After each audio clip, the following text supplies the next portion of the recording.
Seperti yang saya janjiin ya, untuk yang physical geography misalkan bikin video biar kamu bisa belajar ulang-ulang. Oni tetap ikut. Pokoknya kalau bikin videonya di rumah, Oni ikut ya, Oni ya. Mm-mm. Kayak kalian mah udah kenal sama Oni, udah bosen lah ya. Oke, kita mulai ya. Dari bahan pertama, unit 2.1 mengenai diurnal energy budget. Saya bikin pakai bahasa Indonesia aja ya. Soal ya kalau di level lain saya pakai Inggris sih. Tapi ya sudah lah ya, karena ini materinya susah banget gitu. Dan biar kalian lebih gampang pahamnya gitu. Nah, yang pertama, apa aja sih komponennya gitu ya? Kalau kamu bisa lihat di sini, ini sebenarnya energi budget itu adalah seberapa banyak energi dari matahari yang bisa kita pakai, yang bisa bumi pakai untuk memanasin bumi gitu. Supaya kita nyaman hidupnya gitu. Kalau terlalu dingin kan kita hipotermia. Terlalu panas kita nanti malah malah dehidrasi gitu ya. Jadi ini seberapa banyak gitu. Itu energi budget, energi yang dibutuhkan oleh bumi untuk memanaskan dirinya lewat apa ya? Lewat matahari jelas gitu. Nah, tapi ada juga yang dikeluarkan kembali. Atau ada juga yang di sini kayak latent heat itu dia berputar di dalam bumi, transfer gitu ya. Nah, ini kurang lebih bagian-bagian yang kamu akan pelajari. Nah, ini yang pertama. Nah, energy budget itu sendiri apa? Energy budget itu adalah amount of energy that entering a system and leaving it and also transfer between the system, among the system. Ya, jadi dalam sistem bumi itu dia transfer satu sama lain. Nah, makanya nanti kita bagi tiga tahap besar, yaitu apa? Oh, enteringnya, insolation. Terus leavingnya, re-radiation. Nah, di antara proses itu ada juga yang dia, belum nyampe bumi, dia udah terreflek lagi. Yang disebut albedo tuh, ya. Dan sebagainya itu. Ya, dan itu akan ada beberapa bagian. Ada yang disebut global, alias seluruh dunia, global Earth Energy Budget, itu kita akan belajar di unit 2.2. Ada yang lokal, itu artinya apa? Micro.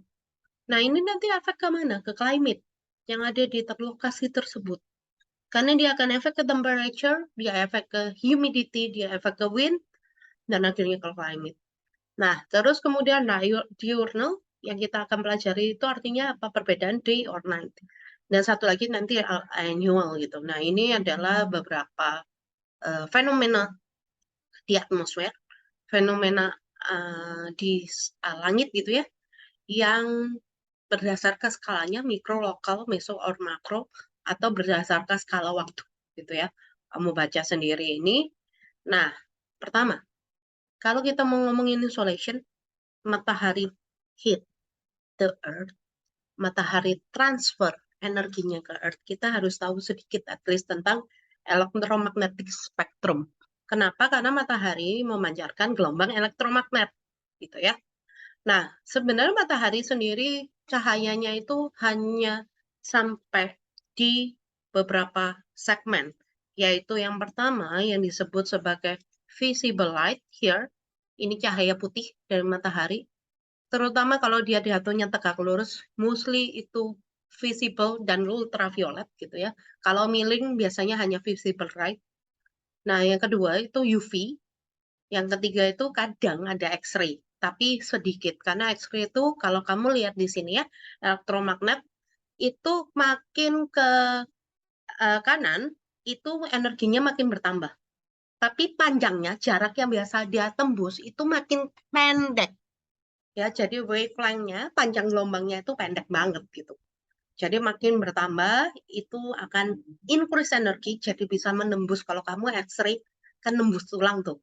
Apalagi kalau radioactive treatment buat cancer biasanya pakai gamma rays, itu malah sampai nembus nembus macam-macam gitu ya. Nah, itu tapi dia bisa nembusnya paling 1-2 cm, paling banter. Nah, sedangkan kalau yang ini itu nembusnya itu bisa beberapa meter gitu. Jadi kalau electromagnetic spectrum itu yang matahari kan ada dua ini terutama. Kalau yang ini jarang banget dan memang jarang banget bisa sampai nembus bumi meskipun energinya gede gitu ya. Kenapa sih matahari itu disebut elektromagnetik? Karena dia punya elektron yang bergerak melalui reaksi fusi gitu ya. Jadi ada hidrogen 2 biji bergabung jadi helium. Sisa energinya itu yang membentuk foton, energi cahaya. Nah, itu adalah karena getaran elektron sebenarnya. Nah, tapi dia juga punya magnetic spectrum. Jadi dia punya reaksi magnetik. Di mana kalau reaksi magnetiknya semakin gede, fotonnya itu semakin nggak keluar gitu ya. Jadi nanti kita belajar juga di sunspot gitu untuk yang ini. Kurang lebih seperti itu. Nah, ini sebenarnya mirip-mirip yang tadi ya. Cuma kita bagi-bagi aja. Kalau kamu bisa lihat cahaya nampak itu yang paling pendek itu adalah yang violet. Yang paling panjang adalah red. Bawahnya red infrared. Itu panas, heat. Itu yang biasanya kita kasih dari permukaan bumi kita. Termasuk kalau kita nafas, kita given off infrared gitu dalam bentuk panas. Dan itu panas banget. Makanya kalau kamu lihat di sini, ini visible light, ultraviolet itu disebut long wave, ya. Jadi, short wave. Semua insolation itu dalam bentuk short wave. Dan semua yang pergi dari bumi itu dalam bentuk infrared, long wave. Dia panjang, tapi energinya nggak ada, gitu. Oke, next.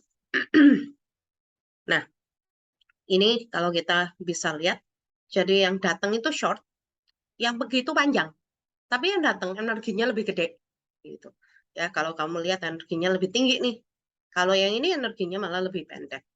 Nah, oke. Dari insolation dulu. Insolation itu apa? Itu incoming solar radiation. Dalam bentuk yang seperti kita bisa tahu tadi, short. Kenapa? Karena visible light atau UV atau bahkan sampai X-ray. Tapi X-ray-nya jarang kalau ada storm wave, sunstorm doang, badai matahari itu ya. Nah, ini affected by apa aja? Satu, by latitude, lintang, season, lagi musim apa, cloud cover, ada matahari apa, ada awan apa enggak? Karena kalau ada awan, awan kan basically biasanya warnanya putih.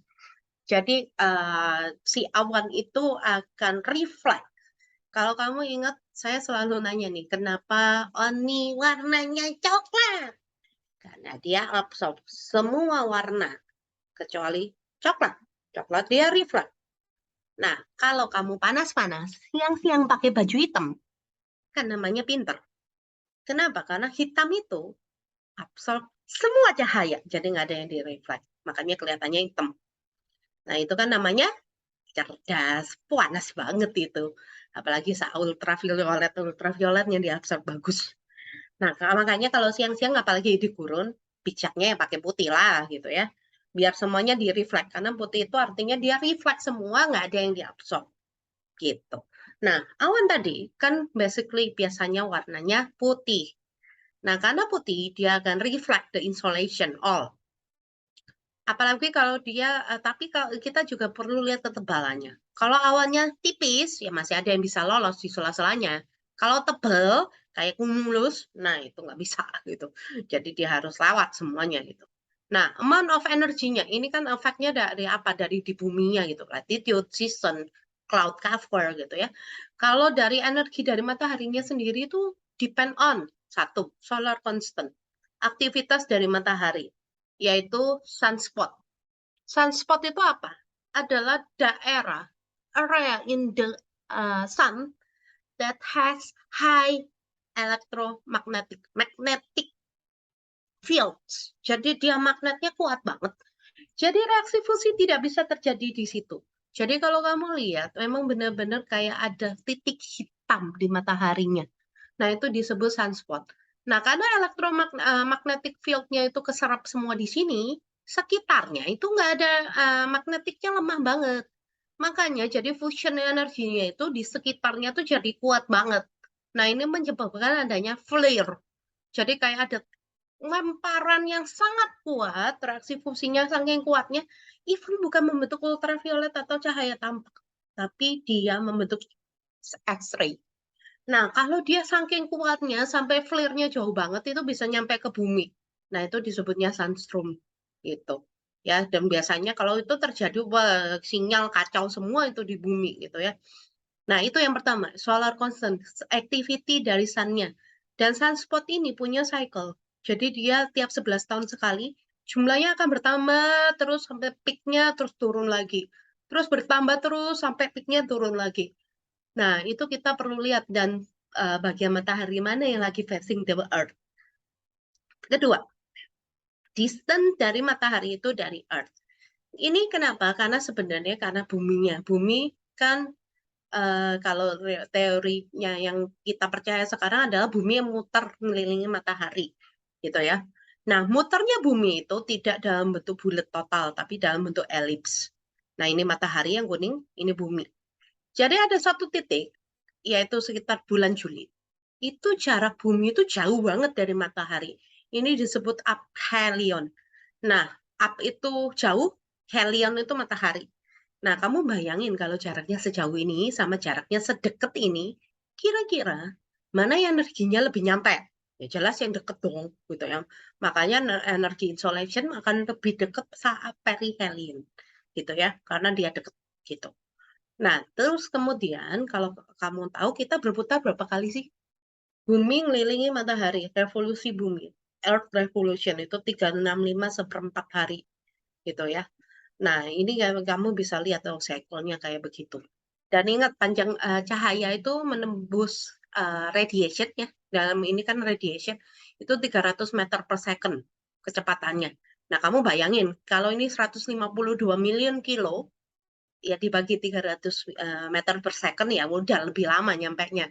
Dan semakin lama kan ya energinya ya semakin nggak sekuat itulah jauh gitu ya. Ada yang kececer lah istilah gampangnya gitu. Nah, sedangkan yang ini kan lebih deket kayak gitu. Jadi bisa kamu bayangin seperti itu. Nah, yang berikutnya, amount of energy received itu juga tergantung dari altitude of the sun. Dia seberapa, kalau kamu berdiri nih, di kutub nih misalnya. Si Oni misalnya berdirinya di sini. Ya, dia lihat matahari kan harusnya Oninya kayak begini nih. Saya gambar Oni dulu ah. Apa coba yang digambar si Oni gitu ya. Nah, misalnya kayak begini, ini si Oni nih. Nah, dia kan lihat mataharinya rada mereng ke bawah gitu ya. Atau nanti kalau pas kan kita berputar gitu ya, mataharinya miring lah. Nah, sedangkan kalau di sini kan mataharinya relatif lebih lurus gitu. Nah, altitude itu maksudnya begitu. Jadi kalau misalnya ini applicable buat pemasangan solar panel. Jadi misalnya ini dia berdiri di sini nih. Nah, ini disebutnya zenith ya. Zenith itu adalah titik tegak lurusnya. Nah, ternyata kemiringan mataharinya itu nggak lurus-lurus amat karena mataharinya itu misalnya ini dia lagi di kutub. Bentar, kalau di situ berarti dia di kutub selatan. Nah, jadi ini yang disebut sebagai altitude. Jadi kemiringannya itu berapa? Sudut kemiringannya itu berapa? Jaraknya berapa? Nah, terus kemudian kalau dari zenith ke datarnya itu disebut dengan azimuth.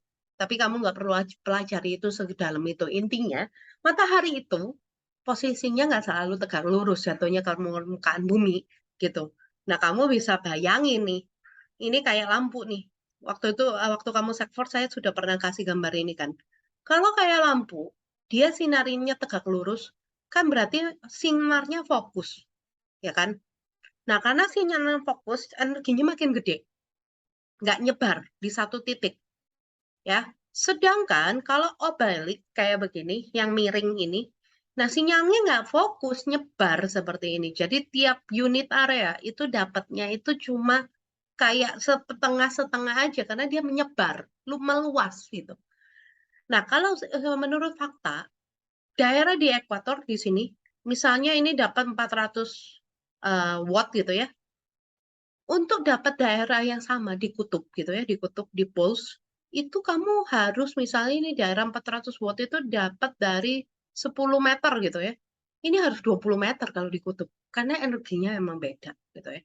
Nah, yang berikutnya adalah length of night and day. Kalau misal di kutub kan dia kalau musim panas itu nggak terbenam mataharinya gitu ya. Jadi panjang banget day-nya. Nah, kalau musim dingin justru kebalikannya night-nya nggak pernah, day-nya nggak pernah muncul, mataharinya nggak pernah muncul. Nah, kalau kamu bayangin dia lebih panjang day-nya, ya jelas energinya lebih banyak dong. Logikanya kamu begitu. Jadi kalau pada summer di kutub, ya dia akan mendapat energi matahari lebih banyak daripada di night-nya di nanti di di winter gitu, karena panjang mataharinya lebih panjang gitu ya. Nah, oke. Kemudian itu insolation ya. Kemarin saya udah jelasin juga di kelas. Yang kedua, albedo. Albedo itu apa sih? Dari yang diinsolation-kan, yang nyampe di permukaan bumi itu berapa banyak? Yang di reflect itu berapa banyak? Jadi albedo itu lebih tepatnya berapa persen sih yang nggak diterima oleh bumi, oleh surface bumi, karena udah di reflect duluan. Makin besar albedonya, artinya makin sedikit yang diabsorb, karena makin banyak yang direflect. Ya, ini tergantung pada apa? Warna dari surface-nya. Tadi yang saya udah jelasin, kalau dia putih total kayak snow, fresh snow yang baru membeku, atau body of water yang benar-benar beku, freezing, nah itu kamu bisa bayangin sendiri. Itu hampir 90%. Nah, kemudian dia juga tergantung pada clouds. Karena tadi putih kan, putih itu bisa nge-reflect, apalagi kalau tebal banget. Dan satu lagi, kalau dia ketemu clouds, dia akan kayak di diffract, light-nya akan kayak dipecah. Karena apa? Kebentur benda gitu. Nah, makanya itu jadinya ya, kalau ada cloud, ya albedo-nya makin tinggi gitu. Banyak yang di-reflect. Nah, ini saya kasih kamu sebenarnya mirip sih. Kemarin gambarnya belum ada, saya baru ketemu kemarin. Ini mirip, tapi ini dalam bentuk grafik, bukan dalam bentuk tabel. Mungkin lebih gampang dibayangin gitu. Jadi kira-kira, oh kalau permukaannya ini berapa albedonya, permukaannya ini berapa albedonya, in percent, ya. Nah, terus kalau surface absorption kemarin sudah diterangin dulu, itu tergantung pada apa? Berapa banyak insolationnya, dikurangin berapa albedonya. Nah, itu biasanya dia yang akan dia absorb. Dan seberapa resisten dia terhadap panas, seberapa dia bisa conduct heat or resist terhadap heat. Kalau dia semakin bisa conduct heat, permukaannya akan tetap dingin. Surface area dari Earth-nya akan tetap dingin, dia akan panasin dalamnya, jadi dia akan subsurface absorption. Sedangkan kalau dia makin apa tuh namanya resisten terhadap heat, cannot conduct heat, itu dia akan makin lama makin apa yang terjadi ya panas di permukaan. Makanya sangat wajar ya kalau gurun kayak begini itu. Gurun itu panas banget. Kenapa? Karena pasir semua, warnanya putih dan dia nggak bisa conduct heat. Apalagi nggak ada air. Kalau air itu membantu untuk conduction of heat. Jadi kalau semakin banyak air, dia akan semakin mudah untuk conduct heat-nya ke subsurface area, jadi lebih dingin. Gitu ya, subsurface absorption dan absorption surface-nya itu lebih tinggi. Ya, terus kalau ada angin, kan gurun berangin banget gitu ya, itu akan remove heat from land surface, tapi ya itu akan berputar di situ juga panasnya gitu ya. Jadi intinya apa? Yang surface absorption yang gede adalah yang basah dan yang gelap gitu ya. Lawannya albedo. Nah, ini kemarin saya juga udah jelasin dikit ya. Jadi kalau kamu bisa lihat di sini ya, ini adalah beberapa stepnya. Kalau dia punya high clouds, dia biasanya solar wave-nya itu akan di radiation dikit, di albedoin dikit nih, ya, dari semua insolation. Nah, sedangkan kalau dia cumulus, yaitu tadi dia banyakkan yang di reflect. Kenapa? Karena putih tebel, gitu ya. Dan ini biasanya low clouds, gitu. Nah, terus kemudian kalau kita lihat nanti di segmen berikutnya, dari infrarednya, dari bumi, berapa persen yang di-reflect, berapa persen yang akan dibiarin di situ gitu ya, berapa persen yang dia jadinya bisa lewat clouds-nya, berapa persen yang dia dibiarin. Ya, itu segmen berikutnya. Nah, jadi ini hubungan insolation, albedo, dan absorption. Gambar ini kemarin juga belum ada. Oke, ini matahari. Matahari itu seakan-akan mengasih 100% dari insolation-nya, energinya. Dia akan menembus atmosfer yang bumi dong. Nah, sebagian nggak nyampe surface karena diabsorb sama atmosfer, ya. 4% akan membentuk cloud, 9% akan membentuk water vapor, gas, and dust, gitu ya. Sorry, diabsorb oleh 4% oleh cloud, 19% oleh water vapor, gas and dust in atmosphere. Dan sedangkan dari sini udah 23% direfleks sama cloud yang ada, orang yang ini nih. Dan yang ini. Ya, 23% dibalikin. Dari 100%, 17% dibalikin. 8% lagi dibalikin juga oleh apa? Oleh atmospheric dust. Berarti 25% udah direfleks oleh atmosfer kita, nggak nyampe surface tuh. Ya, itu albedonya tuh. Nah, insolationnya 100% yang diabsorb oleh bumi, bukan belum sampai surface sih, itu 23% diabsorb oleh atmosfer. Nah, terus kan berarti ini 100 kurangi 23, ya. Terus dikurangin lagi 25, 100 kurangi 23 itu 76, terus dikurangin ini. Sisa tinggal 52. 6% di-reflect back oleh Earth surface. Karena warnanya Earth kan nggak semuanya putih ya. Hanya 46% saja yang diabsorb oleh Earth surface. Land and water, both land and water. Di mana albedonya land dan water beda-beda gitu. Ini secara umum. Nah, ini yang transfer. Jadi ada dua transfer, satu namanya sensible, satu lagi namanya latent. Di sini ada gambarnya dua-duanya. Sensible itu membentuk angin. Kenapa membentuk angin? Karena yang kamu tahu sebelumnya, wind itu apa? Wind itu kan adalah movement of air from high pressure to low pressure, atau from cold to hot, to warm. Ya, jadi kenapa sih kok jadinya begitu? Dan partikel anginnya ikut bergerak. Jadi sensible itu adalah heat transfer, ada movement of air in convective transfer. Pakainya convection. Convection apa? Berarti harus ikut si partikelnya. Dalam artian dalam kasus ini airnya ikut bergerak, membentuk angin, gitu ya. Jadi kalau kamu bayangin, cold itu lebih padat karena dingin, partikel airnya itu merapat. Dan itu jadinya pressure-nya gede. Nah, cold itu pasti sink. Nah, si cold air itu akan bergerak ke warm air yang yang dimana partikelnya lebih jarang.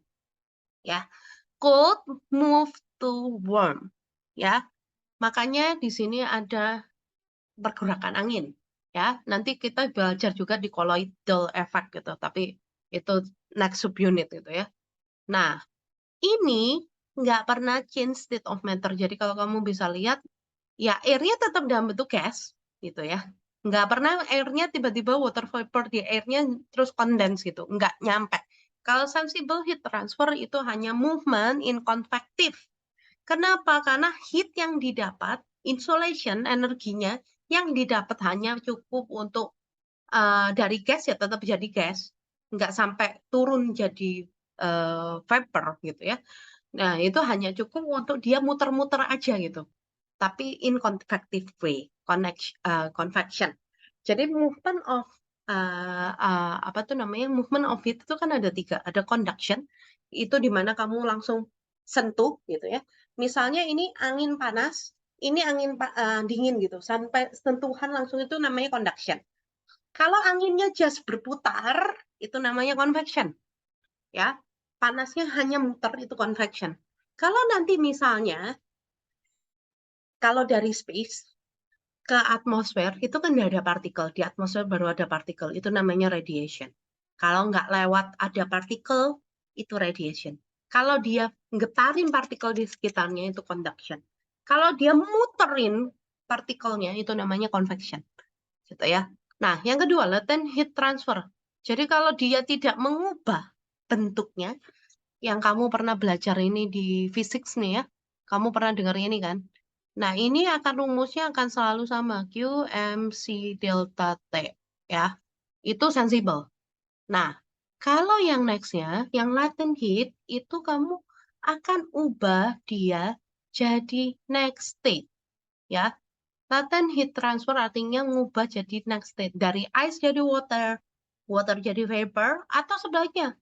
Vapor jadi water lagi, liquid, water jadi ice. Itu latent heat. Nah, air itu adalah komponen yang punya latent heat paling gede dan juga punya sensible heat yang paling gede. Kalau ini biasanya rumusnya Kalau kamu mau jadiin dia embun gitu ya, condensation. Condensation kan berarti water vapor jadi water ya, gas jadi aduh kok tiba-tiba ngeblank. Gas jadi liquid itu adalah QM kali sensibelnya. Latent heatnya berapa gitu. Ya, jadi dalam kasus ice solid into bentar, gas into liquid ya, berarti ml gitu ya misalnya. Jadi ini kamu kaliin, hanya itu rumusnya. Kalau yang tadi QMC delta T. Tapi rumusnya you juga nggak perlu hafalin, yang penting you ngerti ini. Jadi intinya apa? Ini saya kasih gambar ini maksudnya apa sih? Di alam semesta sendiri, kalau kamu misalnya kan kita ada panas gitu ya. Matahari itu kan sumber panasnya. Dia akan masuk lewat radiation. Tapi dia juga bergerak lewat radiation. Terus convection itu apa? Oh, ada partikel air di sini ikutan. Kalau conduction misalnya ya itu tadi. Misalnya air yang sama-sama panas terus dia deket-deketan. Partikelnya nggak bergerak, partikelnya getar terus dianya ikut panas. Nah, itu conduction tuh. Kayak kamu kalau ya ini pakai besi panas kan. Nah, atau transfer by direct contact. Nah, itu kalau yang namanya conduction. Nah, ini contoh kasusnya. Misalnya kamu punya water vapor, terus kamu kasih es. Dia jadinya kondens, tiba-tiba turun suhunya. Nah, terus jadi water deh. Nah, jadi yang ini, heat energy itu yang dia dapat, si partikel dapat, itu cukup untuk gain atau release enough untuk ubah state of matter-nya. Ya. Nah, ini dalam bentuk apa? Evaporation dan condensation biasanya. Kalau di bumi evaporation nantinya bikin banyak water vapor, condensation bikin awan. Ya. Nah, terus transfer of heat-nya tadi udah ya, conduction, convection, or convection. Oke. Nah, ini yang terakhir. Nah, ini juga selain itu dia bisa membentuk dew. Dew, clouds, rain. Nah, itu yang dibentuk oleh latent heat transfer gitu ya. Dew happen when condensation happen in surface of Earth. Jadi ada condensation di permukaan bumi.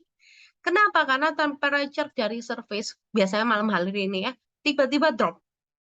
Dan enough to change vapor into liquid. Water vapor into liquid. Nah, apalagi kalau dia saturation of airnya itu sangat saturated, sangat humid. Ya, jadi dia mau nggak mau akan mengubah jadi liquid instead of nambahin water vapor di udara gitu ya. Nah, ini yang long wave radiation. Dia baliknya lewat apa? Dalam bentuk long wave radiation. Long wave radiation itu adalah kita keluarin energi atau kita reflect back dari cahaya matahari yang tapi diubah dulu bentuknya jadi short long wave yaitu infrared.